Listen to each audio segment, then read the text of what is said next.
Bonjour tout le monde, je m'appelle Jean-François Gauthier, je suis le designer, l'auteur et l'artiste du jeu Goldblivion. Goldblivion, c'est un jeu dans lequel on fait une ruée vers l'or au temps des dragons. Donc on doit accumuler plus d'or que son adversaire. Aujourd'hui, je vais vous donner 15 trucs pour arriver à battre vos adversaires. Donc ça commence maintenant. Premier petit truc simple mais plaisant à savoir, chaque carte dans le jeu qu'on retrouve dans le marché est en exemplaire 2 fois. Donc, si vous voyez un adversaire détruire une de ces cartes-là, vous avez une autre chance de la retrouver. Et aussi, si vous savez que votre adversaire attend après une carte et qu'il y en a une qui est passée, d'y détruire son deuxième exemplaire, ça peut être avantageux. Donc, d'avoir cette petite connaissance-là, ça peut faire une différence dans la partie. Deuxièmement, ça peut paraître simple parce que c'est un deck builder. Donc, piocher, c'est gagner. Lorsque vous voyez ce petit symbole de pioche ici, là, donc ces cartes-là, raffolez-en, vous en voulez. Vous voulez arriver au bout de votre pioche. Donc, vous ne voulez pas finir vos manches avec une pile de cartes encore dans votre pioche. Vous voulez creuser, arriver au bout de vos cartes. Donc, ces cartes-là vous permettent de le faire, allongent vos tours, vous permettent d'accumuler des symboles d'elfes, nains et humains pour aller chercher de la synergie à travers d'autres cartes. Donc, piocher, c'est gagner. Troisième petit truc, donc selon Board Game Arena, donc j'ai pu voir les statistiques après 9300 parties, et les personnes qui gagnent le plus, donc les 3 premières cartes qu'elles posent en développement, 60% des parties gagnées, donc elles les posent du côté de gagner des pépites. Donc moi je suis plus friand d'aller chercher des jolis petits cubes, mais il semblerait que les 3 premières cartes dans les pépites, ça peut être assez gagnant. Donc truc numéro 4, donc, n'achetez pas trop de cartes. Une erreur de base que les joueurs font à leur première partie, c'est qu'ils achètent beaucoup de cartes, puis à un moment donné, ils voient arriver la fin de partie. Donc, si vous achetez trop de cartes, vous n'arriverez pas au bout de votre deck. Finalement, à la manche 4, 5, 6, ce que vous voulez vraiment, c'est arriver qu'il n'y a plus de cartes à piocher. Donc, vous avez vraiment optimisé chacune des cartes de votre deck. Goldblivion, c'est un jeu que tu détruis ta pire carte au début de chaque tour, et les nouvelles cartes que tu achètes, tu les vois revenir très vite. Donc, tu peux vraiment bâtir ton deck et l'orienter d'une façon, puis voir ce combo-là et en profiter au maximum. Donc, profitez-en. Cinquième truc, la carte Conversus est plus utile qu'on pense. Donc, elle coûte seulement 1 cube. Et si vous avez 4 pépites, mais mon Dieu, vous pouvez tout de suite refaire le cube que vous venez de payer. Donc, cette carte-là va être utile pour vous toute la partie. Si vous pouvez l'acheter manche 1, 2, même manche 3, elle peut même être utile manche 4 et 5. C'est vraiment une bonne carte pour se créer des pépites ou se créer un cube au moment propice. Truc numéro 6, regardez les cubes sur les plateaux joueurs de votre adversaire. Donc, de savoir dans le fond votre adversaire, il y a jusqu'à combien de cubes pour s'acheter un bâtiment, ça peut vous orienter pour justement utiliser la tuile qui permet de détruire les cartes du marché. Vous ne voulez pas laisser des bâtiments à votre adversaire qui pourraient trop profiter. Donc, cette tuile-là aussi, profitez-en. Vous pouvez détruire des cartes du marché. Goldblivion, c'est beaucoup un jeu d'achat. Donc, de pouvoir détruire les cartes que l'adversaire profiterait trop, ou même s'ouvrir des nouvelles opportunités en détruisant des cartes qu'on n'a pas de besoin. Mon Dieu, le marché se remplit automatique. Profitez-en. Truc numéro 7, lorsque vous voyez des tuiles dragons qui ont 4 côtés libres révélés, essayez de faire le combat avant votre adversaire. Vous allez premièrement profiter de piocher une carte de plus lors de ce combat-là. Donc, vraiment, ça donne un avantage significatif pour réussir à gagner un lingot plus un bonus très avantageux. Huitièmement, Red et Brittany sont utiles en début de partie, mais sont aussi utiles en fin de partie. Donc, Brittany permet de gagner une carte personnage sans la payer, mais plus tard dans la partie, elle peut vraiment permettre de faire plein de combos en réactivant des cartes humains. Donc, et Red, c'est difficile à Goldblivion de faire des cubes par rapport aux pépites. Donc, de Red, de pouvoir échanger ses pépites en cubes pour pas cher. Donc, en début de partie, en plus, il n'est pas très coûteux pour 3 pépites. Et plus tard, en fin de partie, de réactiver des cartes, ça peut être un peu ridicule, justement, qu'on réactive une carte comme le Castrum. Red et Brittany sont Jésus. Neuvièmement, on peut être tenté dans la partie d'utiliser ces précieux jetons magie trop tard. Donc, des utiliser en début de partie, honnêtement, de faire son petit combat en plus 2, pour aller battre, mon Dieu, une tuile gobelin supplémentaire et gagner des pépites d'or, bon, ça peut partir justement ta boule de neige de combo plus rapidement. Donc, les utiliser plus tôt plutôt que trop tard. Les jetons magie, c'est la vie!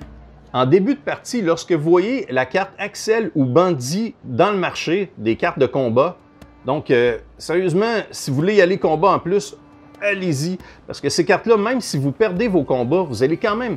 Parce qu'en début de partie, souvent, vous allez perdre vos Arthurs. Les Arthurs sont très mauvais. Donc, si vous avez déjà joué, vous le savez. Donc, ces cartes-là vont vous permettre de gagner quand même un bonus, 2 pépites ou 1 cube, justement, pendant que vous nettoyez en même temps votre deck. Donc, en plus, Axel, c'est une carte très facile pour aller faire des cubes en début de partie. Donc, Axel et Bandit, je vous les conseille en début de partie. Trop tard, c'est pas très bon. Conseil numéro 11, lorsque vous avez 4 cubes sur votre plateau joueur et que vous ne savez pas quoi faire avec, il n'y a pas de bâtiment. Bien, premièrement, vous pouvez faire cycler les bâtiments justement avec cette tuile-là. Et si vous n'avez pas de pépites, n'hésitez pas à utiliser vos cubes pour prendre vos 2 actions pour faire celle-ci, donc créer un lingot d'or. Wow! Et celle-ci, donc d'aller gagner une carte rouge et piocher une carte bleue. Donc, vos 4 cubes vous ont servi finalement à faire un lingot d'or, piocher une carte supplémentaire et risquer de repartir vos combos. Donc, c'est vraiment justement piocher la carte bleue. En fin de partie, ce côté-ci est plus avantageux même que ce côté-là. 12e truc, achetez pas Archimus et Tardar trop tôt dans la partie. Archimus et Tardar sont de très bonnes cartes, mais elles vous demandent justement de payer un cube. Donc, trop tôt dans la partie, elles vont vous handicaper. Donc, c'est des cartes que vous voulez attendre peut-être la 3e, 4e manche. Mais rendu là, elles vont vraiment être profitables, mais attendez pas première, 2e manche. 13e, Jade. Jade, c'est une reine de début de partie et elle est plus forte qu'elle en a de l'air. Donc oui, elle fait seulement gagner une pépite d'or. C'est moins bon que tous les autres. Mais elle vous donne un petit symbole elfe, comme vous voyez ici.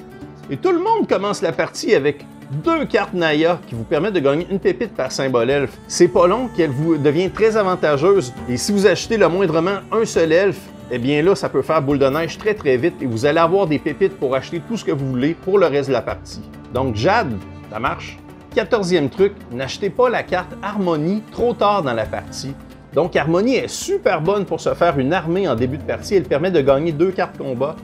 Mais si vous l'achetez à 5e, 6e manche, il est trop tard. Il est trop tard pour envisager ce plan long terme-là. Et comme 15e truc, je voulais seulement vous montrer, moi, mes cartes préférées dans le jeu, dans le fond, celles sur lesquelles je vais presque tout le temps aller. Donc, en début de partie, comme reine de départ, Ariane, c'est une de mes préférées. Goldblivion, c'est un jeu d'achat. Donc, de pouvoir détruire une carte qui est trop profitable à l'adversaire ou simplement de détruire une carte de combat qui m'est pas utile en début de partie dans le marché.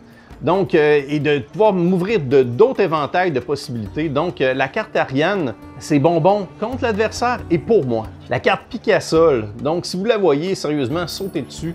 La carte Picassol, premièrement, c'est un elfe et un humain. Elle permet de piocher, elle permet de lancer un dé. Même si vous gagnez une pépite d'or avec le dé, c'est pas grave. Elle continue d'enchaîner les combos et elle vous offre 2 symboles pour aller justement chercher plus de synergie à travers d'autres cartes. Donc, Picassol, c'est Jésus. L'Amazone. L'Amazone coûte presque rien. 4 pépites d'or, ça s'achète même en première manche. Mais après, l'Amazone, elle permet de faire des combats avec un +1. Donc, on peut vraiment aller creuser dans les tuiles de départ, les tuiles de forêt avec les gobelins. Donc, facilement avec elle. Puis même jusqu'au combat avec les dragons, elle est encore bonne. Donc, l'Amazone, c'est une redoutable guerrière qui est très bonne à avoir dans toutes les parties. Rolly Rockers! Donc, Rolly Rockers, c'est ma carte préférée. Donc, elle permet de gagner un cube et de piocher une carte. Donc, elle permet de faire des chaînes de combos, de gagner des cubes pour aller acheter des bâtiments. C'est juste du bonbon. Vous voulez cette carte-là si vous la voyez. Elle coûte très cher. Elle coûte carrément un lingot d'or. C'est 7 pépites. Mais c'est juste bon. Et si vous l'accompagnez de ma 2e carte préférée, le bar, donc, ça devient encore meilleur. Donc, le bar réactive, c'est un bâtiment, donc on peut le faire à chaque manche. C'est un bâtiment qui réactive des nains. Vous voyez la carte Red, elle réactive un bâtiment. Donc, tout ça, c'est des clés pour faire des combos assez incroyables. Si vous accompagnez ça avec Castrum, bien là, vous pouvez le réactiver jusqu'à 3 fois. C'est vraiment une carte que j'adore. Et même avec votre carte de départ, elle peut vous permettre de faire 2 combats à chaque tour. Donc, c'est vraiment une très bonne carte. Donc voilà, c'était mes 15 trucs pour réussir à devenir meilleur et gagner contre vos adversaires dans le jeu Goldblivion. Donc, n'hésitez pas si vous avez des questions, je vais répondre en bas, puis abonnez-vous à la chaîne, puis ça va me faire plaisir d'entendre vos trucs s'il y en a un que j'ai pas nommé.